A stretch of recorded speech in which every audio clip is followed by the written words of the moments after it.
Assalamualaikum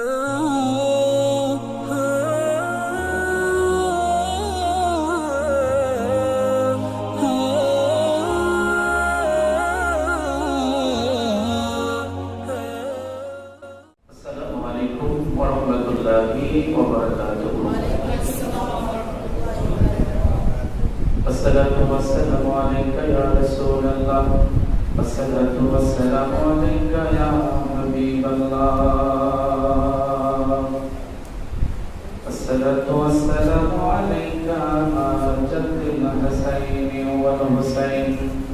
Assalatu wassalamu alayka ya kashifal ummati. Assalatu wassalamu alayka ya rahmatan lil alamin.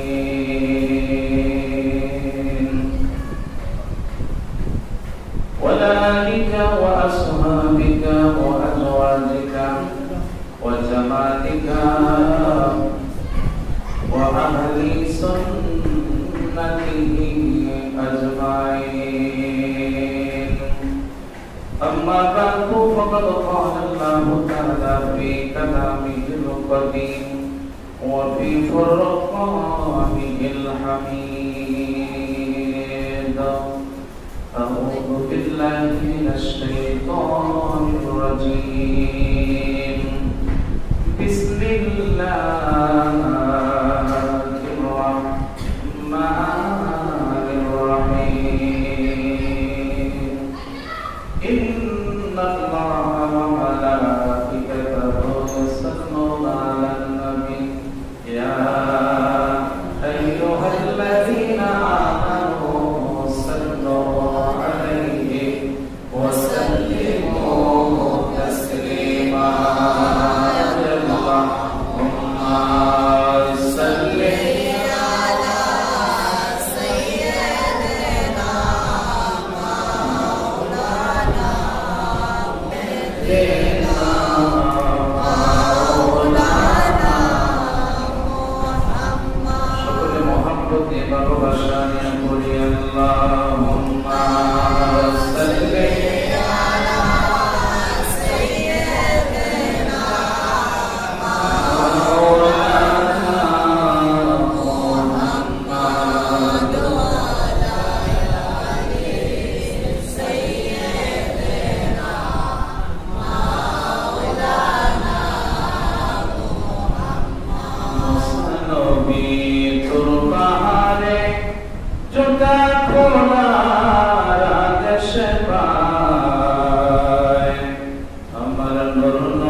মুহাম্মাদুর রাসূলুল্লাহ সাল্লাল্লাহু আলাইহি ওয়াসাল্লাম।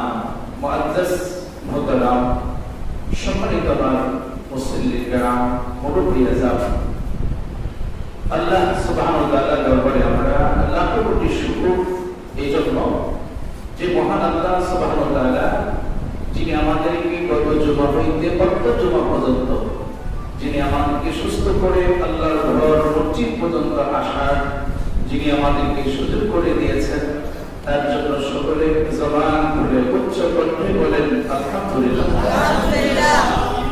আর শুকর গুজার করছি সেই মহান রব্বুল আলামিনের আলিয়া শানে, যিনি আমাদেরকে সর্বশ্রেষ্ঠ ভাবে উম্মত করে এই পৃথিবীতে আল্লাহ আমাদেরকে প্রেরণ করেছেন। আল্লাহ আমাদেরকে এমন একটি বরকতি চাঁদে আজকে রজব মাসে তৃতীয় জুমা আল্লাহ আমাদেরকে আসার সুযোগ করে দিয়েছেন। আজকে আলোচ্য সাবজেক্ট হলো স্বভাব ও চরিত্র সম্পর্কে। বলেন সুবহানাল্লাহ। স্বভাব ও চরিত্র নিয়ে আজকে আলোচনা হবে। খুব গুরুত্বপূর্ণ আলোচনা, খুব খেয়াল করে শুনবেন। কারণ পৃথিবীতে আমি আপনি যখন চলে যাব, আমি আপনি যখন মৃত্যুবরণ করব, কিন্তু আমার আপনার একটা জিনিসই পৃথিবীতে থাকবে, সেটা হলো ধন দৌলত বা টাকা পয়সা নয়। মানুষ দেখবে তার স্বভাব এবং চরিত্র। ঠিক কি না? জোরে বলেন। আপনার এই জিনিসটা মানুষ ফলো করবে। এই জন্য আল্লাহ রাব্বুল আলামিন 21 পারা সূরা আহজাব আয়াত নাম্বার 21 আল্লাহ পাক সূরা আহজাবের মধ্যে বলতেছেন, বিসমিল্লাহির রহমানির রহিম, যে লাকাদ কানা লাকুম ফি রাসূলিল্লাহি উসওয়াতুন হাসানাহ। সূরা বলেন না সুবহানাল্লাহ। কারণ রাসূল পাকের আদর্শ, রাসূল পাকের চরিত্র হলো সর্বসুন্দর চরিত্র। সুবহানাল্লাহ। আর সূরা বলেন না সুবহানাল্লাহ। দেখেন রাসূল পাকের আদর্শ সাথে রাসূল পাকের স্বভাবের সাথে রাসূল পাকের চরিত্রের সাথে পৃথিবীর কারো চরিত্র বলবে না। সূরা বলেন না। আল্লাহ পাক কোরআনের কারিমে নিজেই তিনি আলোচনা করতেছেন। তাহলে সেই আপনার চরিত্রকে সুন্দর করতে হলে, আপনার আদর্শকে সুন্দর করতে হলে আল্লাহ পাকের রাসূলের দিকে আপনি একটু খেয়াল রাখতে হবে যে ওনার চরিত্র কেমন ছিল। দেখছেন উসওয়াতুন হাসানাহ, যার চরিত্র ছিল উত্তম, যার চরিত্র ছিল সুন্দর। রাসূল পাকের চরিত্র দেখে, আদর্শ দেখে মক্কার অগণিত কাফের, বেঈমান, মুনাফিকরা কলেমা শরীফ পড়ে তারা ঈমান গ্রহণ করেছিলেন। সুবহানাল্লাহ। আর জোরে বলেন সুবহানাল্লাহ। তাহলে ওই রাসূল পাকের সাথে আমার সেই জিনিসগুলি বানাইতে হবে। একদিন আমাদের আম্মা জান হযরত মা আয়েশা সিদ্দিকা রাদিয়াল্লাহু তাআলা আনহা, কারণ রাসূল পাকের বিবিগণ হচ্ছে ঈমানদারের মা। সুবহানাল্লাহ বলেন সুবহানাল্লাহ। সূরা আহজাব 6 নম্বর আয়াতের কালিমা আমরা বলতেছেন, ওয়া আজওয়াজুহু উম্মাহাতুহুম, নবীজির বিবিগণ হচ্ছে ঈমানদারের মা। সুবহানাল্লাহ। আর জোরে বলেন সুবহানাল্লাহ। আমাদের আম্মা জান হযরত মা আয়েশা সিদ্দিকা রাদিয়াল্লাহু তাআলা আনহা, ওনার কাছে সাহাবায়ে কেরাম এসে জিজ্ঞাসা করলেন যে রাসূল পাকের চরিত্র কেমন? জোরে বলেন সুবহানাল্লাহ। কষ্টবোধক চিহ্ন সব খেয়াল করেন। তখনই কিছুক্ষণ পরে আমাদের আম্মা জান হযরত মা আয়েশা সিদ্দিকা রাদিয়াল্লাহু তাআলা আনহা বললেন যে আল্লাহর নবীর পুরা 30 পারা কোরআনটাই হলো নবী পাকের চরিত্র। সুবহানাল্লাহ। আর জোরে বলেন সুবহানাল্লাহ। শাওয়াহিদুন নবুওয়াত কিতাবে এসেছে রাসূল পাক ইমাম হাসান হুসাইন রাদিয়াল্লাহু তাআলা আনহু 3 দিন যাবত অনাহার। সুবহানাল্লাহ। যখন তিনি এসে শুনলেন, শোনা মাত্র তিনি হাঁটতে হাঁটতে এক ইহুদির বাগানের খেজুর বাগানের সামনে গেলেন। তো গিয়ে বলতেছেন যে এই বাগানের মালিক কি তুমি? বলছি রাসূল পাকের বলতেছেন তাহলে এই বাগানে কি করব, চাকর প্রয়োজন হবে তোমার? রাসূলুল্লাহর নিয়ত হলো যে ইমাম হাসান হুসাইনের মন আমার রক্ষা করতে হবে। জোরে বল সুবহানাল্লাহ। যখন তিনি বলতেছে এই বাগানে তোমার কি করতে হবে, এই বাগানে প্রতিটি গাছে পানি ঢালতে হবে। তো রাসূল পাক বলতেছেন ঠিক আছে আমি পানি ঢালবো, কিন্তু তার বিনিময়ে তুমি কি দিবা? তো তার বিনিময়ে আমি আপনাকে কিছু খুরমা দান করব। জোরে বল সুবহানাল্লাহ। রাসূল পাকের নিয়ত হলো ওই খুরমা যাই পায় ইমাম হাসান হোসেনের হাতে দিবে। যদি তাদের মন খুশি হয়, রাসূল বলতেছেন মনে মনে যদি তারা দুইজন খুশি হয়ে যায় আমি রাসূলও খুশি হয়ে যাব। সুবহানাল্লাহ। আর রাসূল বলেন না সুবহানাল্লাহ। দেখছেন রাসূল পাকের আদর্শ দেখে হঠাৎ করে তিনি কুয়া থেকে পানি দিতেছে হঠাৎ করে হাত থেকে তার বালতি কুয়ার মধ্যে পড়ে গেল। পড়ে যাওয়ার সাথে সাথে ইহুদি ব্যক্তি কিছুক্ষণ পরে আসলেন, এসে বলতেছে এই আমার বালতি কোথায়? রাসূল পাক বলতেছেন বাবা ধৈর্য ধরো, তোমার বালতি কুয়ার মধ্যে পড়েছে, কিছুক্ষণ পরে আমি উঠাইয়া দিব। সুবহানাল্লাহ বলেন। তো ইহুদির আর সহ্য হলো না, সহ্য না হওয়ার পরে কি করলেন, 5টা আঙ্গুল দিয়া আমার রাসূল পাকের ডান গাল মোবারকের মধ্যে একটা থাপ্পড় দিলেন। নাউজুবিল্লাহ বলেন। জোরে বলেন নাউজুবিল্লাহ। আমার রাসূল পাক কিছুক্ষণ পরে ইহুদির দিকে তাকিয়ে বলতেছেন 5টা আঙ্গুলের দাগ সব লেগে গেল। তাহলে রাসূল পাকের চেহারা মোবারকের মধ্যে এমন নূর বিরাজমান করত যে কাফের বেঈমানেরা যখন রাসূল পাকের চেহারা মোবারকের দিকে তাকাইতেন সাথে সাথে তারা কালেমা শরীফ পড়ে মুসলমান হয়ে যেতেন। সুবহানাল্লাহ। রাসূল পাক কিছুক্ষণ পরে ইহুদি ব্যক্তিকে বলতেছেন ইহুদি তুমি যে আমাকে থাপ্পড় মেরেছো তোমার কি হাতের মাঝে কোনো ব্যথা পাইছো? আর জোরে বলেন সুবহানাল্লাহ। দেখেন আদর্শ কাকে বলে, উসওয়াতুল হাসানা। রাসূল পাকের আদর্শ হলো সর্বোত্তম আদর্শ। ইহুদি আশ্চর্য হয়ে গেল, রাসূল পাকের চেহারা মোবারকের দিকে তাকিয়ে আছেন, মনে মনে বলতেছেন এমন আদর্শের মানুষ লোক তো আমি আর কখনো দেখি নাই। সাথে সাথে আমার রাসূল পাকের আদর্শ দেখে ইহুদি ব্যক্তি সাথে সাথে তিনি কালেমা শরীফ পড়ে ঈমান গ্রহণ করলেন। সুবহানাল্লাহ। রাসূল পাক বলেন ইয়া রাসূলুল্লাহ আপনার যা মনে চায় আপনি এই বাগান থেকে আপনি সব খেজুর আপনি নিয়ে যান। সুবহানাল্লাহ।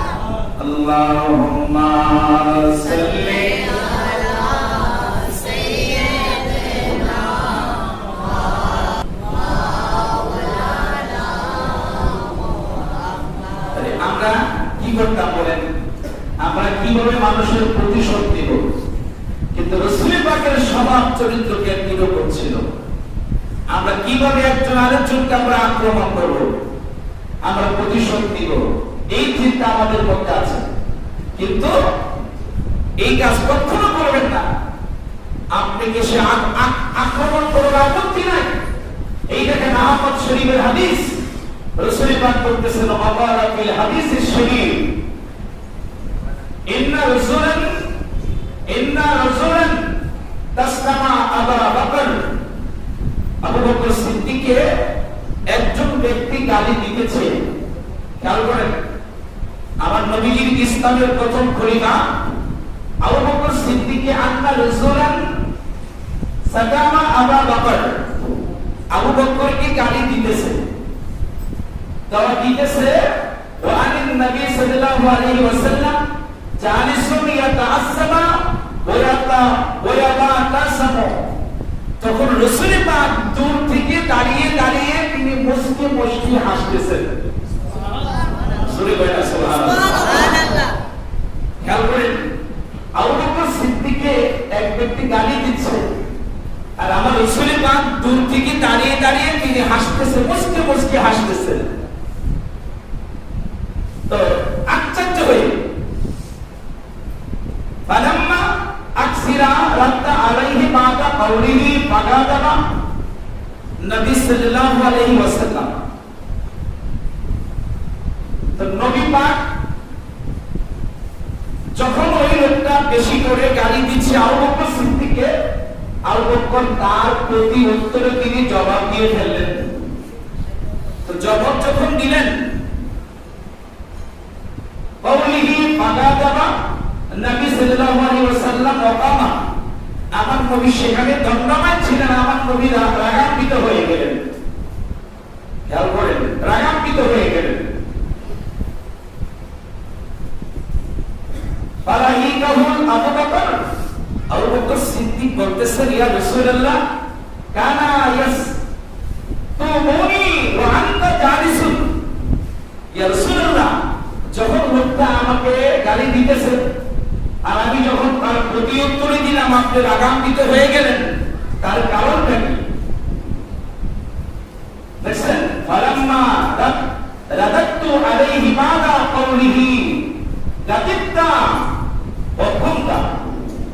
ইয়া রাসূলুল্লাহ, আপনি সেখান থেকে রাগান্বিত হয়ে চলে যাচ্ছেন, তার কারণটা তো আমি জানলাম না, বুঝতে পারলাম না।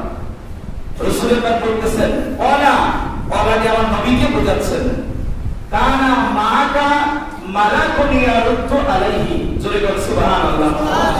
রাসূল বলতেছেন, আবু বকর, যখন লোকটা তোমাকে গালি দিচ্ছে আমি রাসূল পাক দূর থেকে দাঁড়িয়ে দেখতেছি, তোমার পক্ষ থেকে তুমি যে চুপ রইলা, তোমার পক্ষ থেকে একজন ফেরেশতা ওই গালির প্রতি উত্তর দিচ্ছে।